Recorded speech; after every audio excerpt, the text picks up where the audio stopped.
ఈ వారం మనం ఎరుకో పట్టణాన్ని గురించి ధ్యానం చేయబోతున్నాం.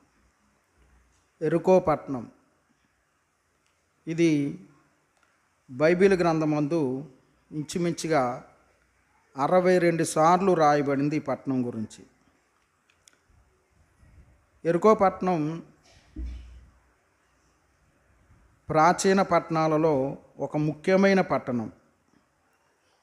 ఇది యొర్దాను నది అవతల ఉన్న పట్టణం. ఇశ్రాయేలీయులు యొర్దాను నది దాటిన తర్వాత స్వాధీనం చేసుకున్నటువంటి పట్టణం, మొట్టమొదటగా స్వాధీనం చేసుకున్న పట్టణం. ఎరుకో అనగా సువాసన అని అర్థం. ఎరుకో అనగా సువాసన. ఇది యెరూషలేము పట్టణానికి 25 మైళ్ళ దూరంలో ఉంది. సముద్ర మట్టానికి దిగువన 2300 అడుగున దిగువలో ఉంది ఎరుకో పట్టణం. యెరూషలేం పట్టణం కొండ మీద ఉన్న పట్టణం. ఎరుకో పట్టణం కొండ క్రింద ఉన్న పట్టణం. ఎరుకో పట్టణాన్ని గురించి మనం దైవ గ్రంథంలో చాలా విషయాలు గమనించగలం. ఎరుకో పట్టణం యొక్క చరిత్రలోనికి వెళ్తే, చరిత్ర పుస్తకాల్లోనికి వెళ్తే చాలా విషయాలు ఉంటాయి. బైబిల్ గ్రంథమందు మనకి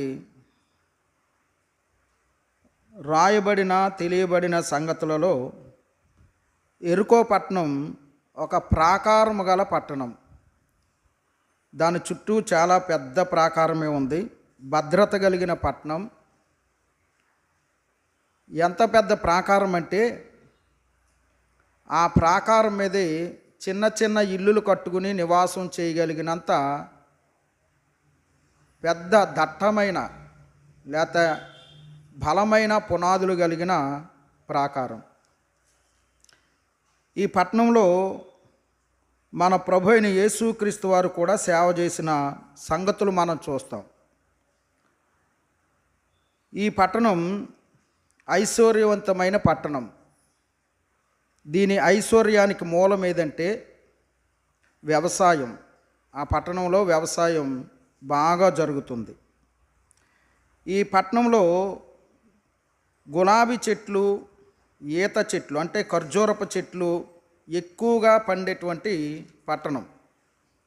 మనం ద్వితీయోపదేశకాండం 34వ అధ్యాయంలో 3వ వచనంలో ఈత చెట్లు గల ఎరుకో పట్టణం అని రాయబడింది. ఈత చెట్లు గల ఎరుకో పట్టణం.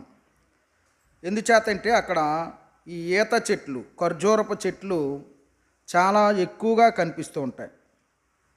అక్కడ పండేటువంటి ఈ ఖర్జూరం యావత్తు ప్రపంచానికి కూడా ఎగుమతులు దిగుమతులు జరుగుతూ ఉంటాయి. ఎరుకో పట్టణం చుట్టూ ముఖ్యమైన పట్టణాలు ఉన్నాయి. అందుచేత ఇది గొప్ప వ్యాపార సంబంధమైన పట్టణం. తూర్పున యెరూషలేము ఉంది. ఉత్తరాన దమస్కు, తూరు, సిదోనులు ఉన్నాయి. దక్షిణాన ఐగుప్తు ఉంది. పడమరాన కైసరియా, యొప్పే పట్టణాలు ఉన్నాయి.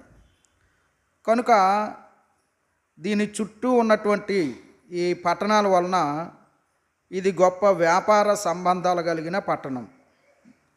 అందుచేతే ఎగుమతులు దిగుమతుల వలన దీనికి ఎక్కువగా సుంకం రాబడుతుంది. సుంకం అంటే పన్ను వస్తుంది అన్నమాట. వ్యవసాయం ద్వారా ఐశ్వర్యవంతమైన పట్టణం. ఎగుమతులు దిగుమతుల ద్వారా ఐశ్వర్యవంతమైన పట్టణం.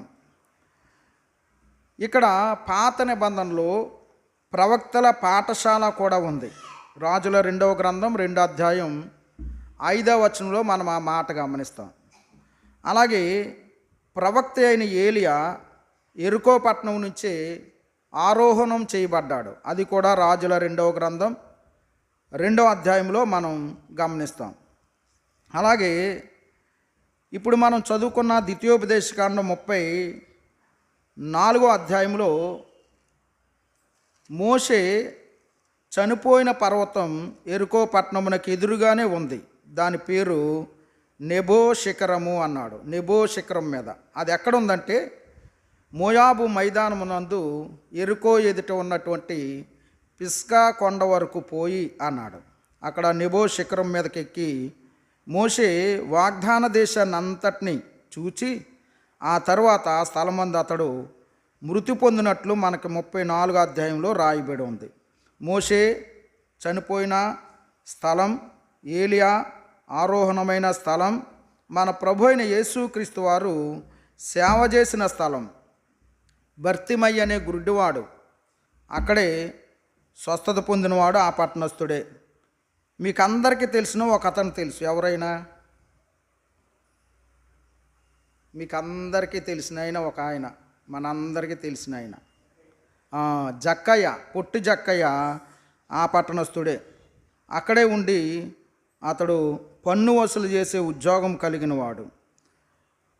ప్రభు అయిన యేసుక్రీస్తు వారు ఉపమానంలో కూడా యెరూషలేము నుండి యెరికో పట్టణమునకు ఒకడు దిగిపోవచ్చు అన్నాడు. అంటే ఒక ఉపమానంలో కూడా ఈ పట్టణం పేరు ప్రభు అయిన యేసుక్రీస్తు వారు జ్ఞాపకం చేసుకున్నట్లు గమనిస్తాం. ఈ పట్టణం శాపగ్రస్తమైన పట్టణం. యెహోషువ గ్రంథం 6 అధ్యాయంలో మనం ఆ మాట గమనిస్తాం. 6:18 శాపగ్రస్తమైన పట్టణం. అంతేకాదు ఆ పట్టణంలో ఉన్న ప్రతి వస్తువు కూడా శాపగ్రస్తమైనదే. అది శాపగ్రస్తమైన పట్టణం అనే మాట చూస్తాం. ఈ పట్టణంలో ఎవరున్నారు అంటే యెహోషువ గ్రంథం 2 అధ్యాయం 1వ వచనంలో వేశ్య అనే రాహాబు ఉంది. అంటే అక్కడ వేశ్యలు ఉన్నారు అని మనకు తెలుస్తోంది. లూకా సువార్తలో 18:35 ఇప్పుడే మనం చదువుకున్న లేక చెప్పుకున్న భర్తిమయ్యి అనే గుడ్డివాడు భిక్షకుడు అనే మాట గమనిస్తాం. ఆ పట్టణంలో ఎవరున్నారంటే భిక్షకులు ఉన్నారు.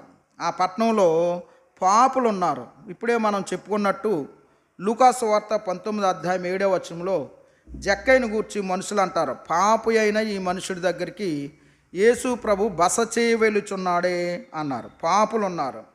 లూకా సువార్త 10 అధ్యాయం 30వ వచనంలో యేసుక్రీస్తు ప్రభు వారు యెరూషలేము నుండి యెరికో పట్టణానికి దిగిపోవచ్చు అనే ఒక మనుషుని యొక్క ఉపమానం చెప్తూ వాడు దొంగల చేతిలో చిక్కబడ్డాడు అన్నారు. అంటే యెరికో పట్టణంలో ఎవరున్నారు? దొంగలు ఉన్నారు, వేశ్యలు ఉన్నారు, భిక్షగాళ్ళు ఉన్నారు, గుడ్డివారు ఉన్నారు, పాపులు ఉన్నారు.